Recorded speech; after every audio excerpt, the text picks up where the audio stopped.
अस्सलाम वालेकुम। आज के वीडियो लेक्चर में हम देखेंगे कि एक इन्वर्टर के लिए क्या प्लानिंग की जाती है। उसकी एसी केबल के लिए, डीसी केबल के लिए, AC cable tray, DC cable tray, inverter की अर्थिंग केबल और इन्वर्टर को डिटेल से स्टडी करते हैं कैड बेस पे।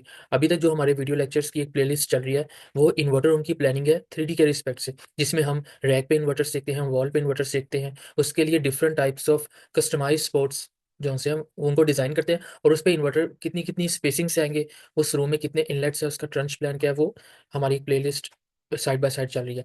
इसके साथ-साथ इन्वर्टर की बात की जाए तो उसकी 3D या उसकी जो 2D है, उसका कैड मॉडल भी जितनी भी इंजीनियरिंग ड्राइंग्स है जो हमें ऑन साइट शेयर की जाती हैं, उसके इन्वर्टर रूम के एग्जीक्यूशन प्लान, इन्वर्टर रूम के डिज़ाइन प्लान, सो उसको डिटेल से स्टडी करते हुए एक पॉइंट था कि हम इन्वर्टर को एक 3D मॉडल का क्या टेक्निकल, उसकी केबल्स, उसकी केबल ट्रेस, अर्थिंग केबल्स, उनको किस तरीके से हम मतलब क्या उसकी साइज़िंग होनी चाहिए। तो जो मेरे पास सामने एक इन्वर्टर मौजूद है, वो 115 केटीएल का इन्वर्टर है।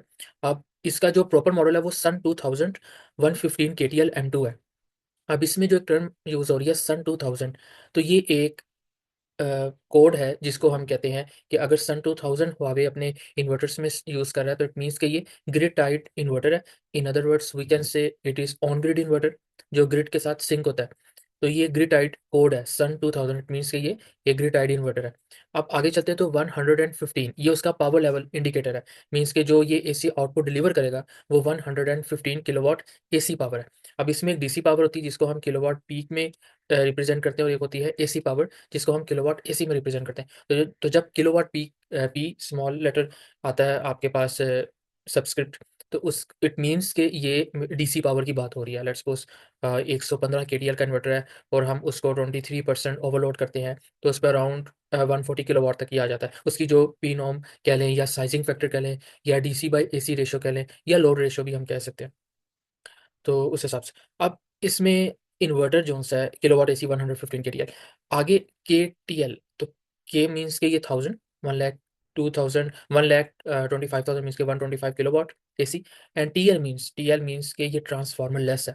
अब जो भी टेक्नोलॉजी आ रही है, जितनी भी सॉलिड स्टेट सेमीकंडक्टर डिवाइसेस है या जितनी भी ऑटोमेशन आ रही है, वो सारी स्विच मोड पावर सप्लाई पे आ रही है। इस पे एक होता था linear mode power supply, and second one is switch mode power supply.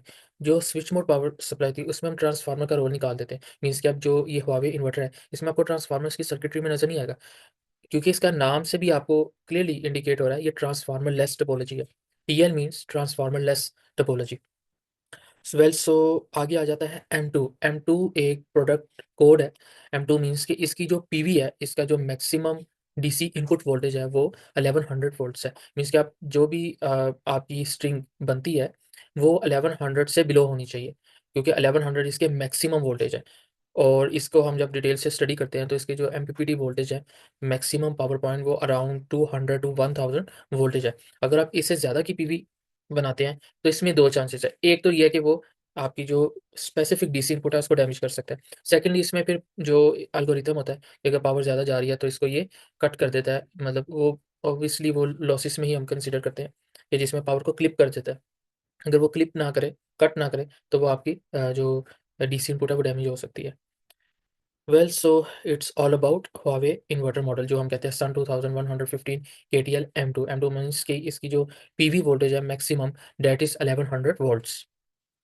सो ये इन्वर्टर की जो विड्थ है वो 1035 इसकी विड्थ है, और इसकी जो हाइट है वो 700 है, और इसकी जो थिकनेस है, मीन्स के वॉल से कितना अवे करके है, वो 365 है। आल्दो कि उसके पास साथ एक जो एक माउंटिंग ब्रैकेट होती है और उसके ऊपर ये माउंट होता है।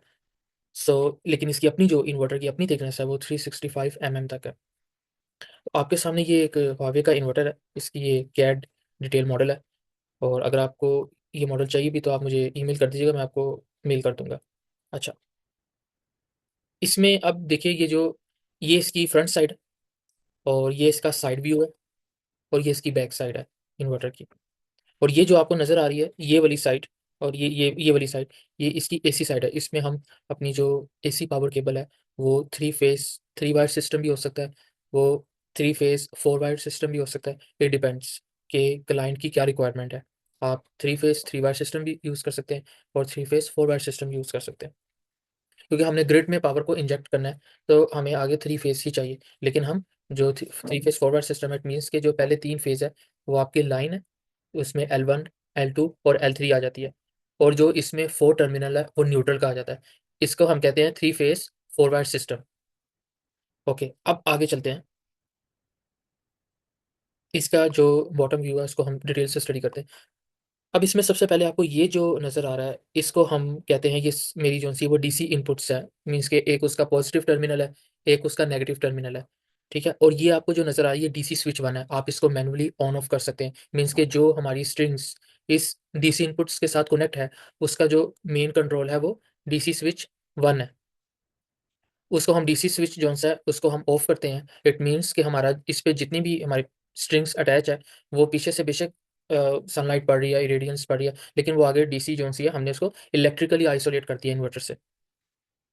अब इसी तरीके से जो हमारे पास ये टोटल 4 एमपीपीटीज़ हैं, ठीक है? टोटल 4 एमपीपीटीज़ है, हर एमपीपीटी में इस मॉडल में 2 डीसी इनपुट्स हैं।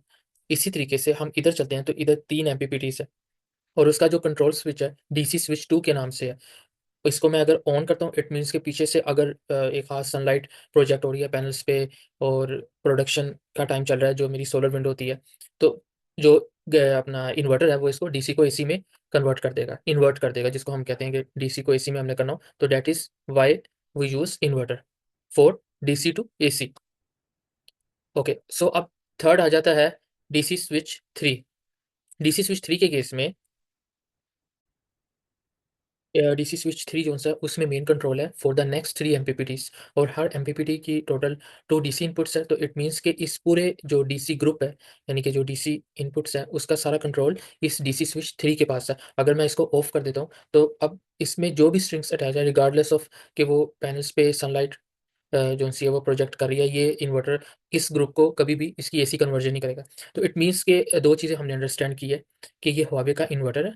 इसकी जो एमपीपीटीज़ हैं, उनके कंट्रोल किन-किन स्विचेस के पास है। पहली जो 4 एमपीपीटीज़ है, उनका कंट्रोल डीसी स्विच 1 के पास है, और नेक्स्ट जो 3 एमपीपीटीज़ है, उसका कंट्रोल डीसी स्विच 2 के पास है, और जो अ, उसके बाद जो 3 एमपीपीटीज़ हैं, उसका जो कंट्रोल है वो डीसी स्विच 3 के पास है। और इसमें रीसेट बटन्स भी होते हैं उसको रीसेट करने के लिए। ओके, सो अब इसमें मेन चीज़ आ जाती है यूएसबी पोर्ट। एक इसकी एक यूएसबी पोर्ट है, इसी तरीके से ये एक कॉम पोर्ट है। कॉम पोर्ट मीन्स के कम्युनिकेशन केबल जो-सी है, वो आप इधर लगा सकते हो, RS485 जो कम्युनिकेशन केबल है। Com port means communication port है ये। और ये जो आपको स्लॉट नज़र आ रही है, ये जो सर्कल्स नज़र आ रहे हैं, ये बेसिकली ये एसी ट्रे है इन्वर्टर की, और इसमें से फिर वो आती है कि आया आपका 3 फेज़ 3 वायर सिस्टम है या 3 फेज़ 4 वायर सिस्टम है, तो वो यहाँ से बेसिकली केबल्स आ रही थी, और इसके साथ 2 अर्थिंग के पॉइंट्स होते हैं, और उन 2 अर्थिंग पॉइंट्स में से जो एक पॉइंट है वो रिज़र्व पे होता है। आप जो इन्वर्टर उसमें यूज़ करते हो 70 जो एसी पावर केबल है, और जो उसकी अर्थिंग केबल है वो 35 की, तो उसके लिए एक स्लॉट होता है अर्थिंग पॉइंट, आप सिंपली उस पे ग्रीन केबल भी होती है एज़ पर स्टैंडर्ड, वो सिंगल कोर जो पीवीसी इंसुलेटेड है, या वो येलो केबल भी हो सकती है। और इसी तरीके से यहाँ आप डीसी इनपुट्स 4 यूज़ कर लेते हैं। अगर वो distance 150 metre, 160 metre, depend on कि आपका वोल्टेज ड्रॉप किस तरीके से है, तो आप 6 यूज़ कर सकते हो। अगर इससे ज़्यादा वोल्टेज ड्रॉप हो रहा है, तो फिर आप 10 पे आ सकते हो। अगर उससे ज़्यादा आपका डिस्टेंस बढ़ गया, तो आप 16 पे भी आ सकते हो। क्योंकि जैसे-जैसे आपका डिस्टेंस बढ़ रहा है, आपके जो वोल्टेज ड्रॉप है, वो बढ़ रहे हैं।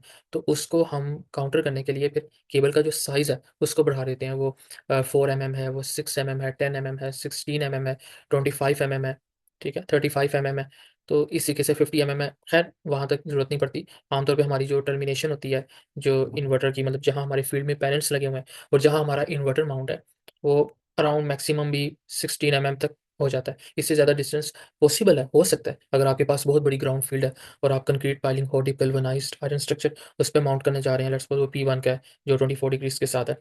तो अब वो बहुत बड़ी फ़ील्ड है और उसमें आपने मेगावाट्स, इवन गीगावाट्स में प्लानिंग करनी है। तो हो सकता है आपका डिस्टेंस बहुत ज़्यादा हो, तो फिर उस हिसाब से हम 16 से भी आगे जाते हैं से। और जो आप डीसी केबल है वो या ट्रंच से लेके आनी है या डीसी केबल ट्रे से लेके आनी है, तो उन डीसी केबल्स जितनी होगी एज़ पर डिज़ाइन, उस हिसाब से हम फिर केबल ट्रे को डिज़ाइन करते हैं। लेट्स सपोज़ वो 10 स्ट्रिंग्स है, तब केबल ट्रे का साइज़ और होता है। अब जिस तरह इधर 70 है, तो इसके लिए हम 3 बाय 3 केबल ट्रे यूज़ कर रहे होते हैं। ठीक है। हम 3/2 भी यूज़ कर सकते हैं, लेकिन जब उसमें बेंड आता है केबल ट्रे में 45 डिग्री का ऊपर से लाके जब हम मेन एसी केबल ट्रे के साथ उसको लिंक करते हैं, या फिर हम उसको डायरेक्टली एसी केबल्स को ले डाउन करते हैं, तो उसमें जहाँ बेंड आएगा तो वो फिर पॉसिबिलिटी है कि इंस्टॉलेशन डैमेज हो सकती है। तो फिर उस तरीके से केबल ट्रे की जो डिज़ाइनिंग है, साइज़िंग को फिर उस तरह करते हैं कि इसमें फ़िल फैक्टर कितना रखना है, इसमें स्पेस फैक्टर कितना रखना है। ये जीआई की केबल ट्रे है या हॉट डिप जो जीआई है उसकी केबल ट्रे है, तो it depends application to application, client to client.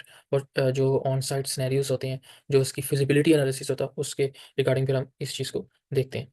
So it's all about for inverter 115 KTL, even 100 KTL के लिए भी ये चीज़ क्लियर हो गई है। तो इससे रिलेटेड आपको कोई भी क्वेश्चन है, ये एक सिंपल मतलब एक कैड में बना मॉडल है, और आप इसको फर्दर भी डिटेल कर सकते हो, लेकिन हमारे लिए मेन उसकी जो आउटर डायमेंशन है, हमें उससे मतलब होता है, क्योंकि ये बिल्ट इन एक मॉडल आता है, इंपोर्ट होता है, और हमने इसकी एग्जीक्यूशन प्लानिंग देनी होती है। तो हमारा जो इन्वर्टर रूम का जब एग्जीक्यूशन प्लान देते हैं, या इन्वर्टर रूम का डिज़ाइन प्लान दिया जाता है, तो फिर उसमें हमारा एक मेन इन्वर्टर से होता है कि उसकी कितनी विड्थ है, उसकी हाइट कितनी है, उसकी थिकनेस कितनी है, वो वॉल पे किस अलाइनमेंट में लगेगा, या फिर वो अगर रैक पे लगता है, स्पॉट पे लगता है, तो कौन से टाइप का कस्टमाइज़ स्ट्रक्चर उसके लिए होगा। उसके रूम में फिर जो हीट है उसका क्या फ्लो है, हमें इनलेट्स या एग्ज़ॉस्ट फैन्स उसकी ज़रूरत तो नहीं है, या एयर कंडीशन फोर्स कूलिंग की ज़रूरत तो नहीं है, या नेचुरल कूलिंग ही एनफ है। तो ये चीज़ें फिर देखनी पड़ती हैं, साइड बाय साइड ये चीज़ें वेरी करती हैं। और वो इन्वर्टर रूम एग्जिस्टिंग रूम में इन्वर्टर्स लग रहे हैं, या इन्वर्टर रूम का नए सिरे से प्लान देना है। ये वीडियोज़ मैंने इसकी 3D की बनाई हुई है, और आगे भी बन रही है। आप उस प्लेलिस्ट जो स्केचअप, बल्कि मैं उसको डिस्क्रिप्शन में भी ऐड कर देता हूँ लिंक, तो आप देख सकते हैं कि उसमें हम देख रहे हैं कि अगर एक्जिस्टिंग रूम है उसमें इन्वर्टर रूम की कैसे प्लानिंग करनी है। अगर नए सिरे से हमने इन्वर्टर रूम बनाना है उसकी प्लानिंग क्या होगी। So thanks for the video lecture. मेरा नेक्स्ट वीडियो लेक्चर इससे रेलिवेंट ज़रूर होगा, लेकिन एक मेरी प्लेलिस्ट पीवी सिस्ट पे भी चल रही है डिटेल में। उसका मैंने उसके 3 वीडियो लेक्चर्स अभी तक अपलोड कर चुका हूँ कि कैसे हम पैनल को, इन्वर्टर को, बैटरीज़ को, कंट्रोलर्स को पीवी सिस्ट में कैसे इंपोर्ट करते हैं, डेटाबेस से कैसे एक्सपोर्ट करते हैं, मीटियोनोम क्या है, और क्या एनवायरमेंटल इम्पैक्ट्स जो जिसमें जीएचआई या global horizontal irradiation, horizontal diffuse irradiation, relative humidity, temperature, wind velocity, इसके क्या फैक्टर्स हमारी एनुअल जनरेशन पे पड़ते हैं। और जो हमने एनर्जी ग्रिड को इंजेक्ट करनी थी, मीन्स के जो इलेक्ट्रिकल यूनिट्स ग्रिड को इंजेक्ट करने होते हैं एनुअली या मंथली या इवन डे बाय डे पे, क्या वो नॉर्मलाइज प्रोडक्शन, उसकी क्या सिनेरियोज है आफ्टर डिटेल लॉसेस। तो इस पे मैं एक प्लेलिस्ट भी तैयार कर रहा हूँ। पीवीसी पे 4th वीडियो लेक्चर पॉसिबिलिटी है आज ही मैं उसको अपलोड कर दूँगा। तो मेरा मतलब मेन फ़ोकस ये है कि जितना मतलब मेरा थोड़ा बहुत एक्सपीरियंस है, वो आप लोगों के साथ शेयर करना है, और ऑब्वियसली जो आपके पास नॉलेज है वो आप कमेंट सेक्शन में लिख सकते हैं, और ताकि मैं उससे रिलेटेड वीडियो लेक्चर्स बनाऊँ और खुद भी स्टडी करूँ। तो thanks for watching the video lecture, and please share it, and your support is needed to enhance this educated platform. Thank you. अल्लाह हाफ़िज़।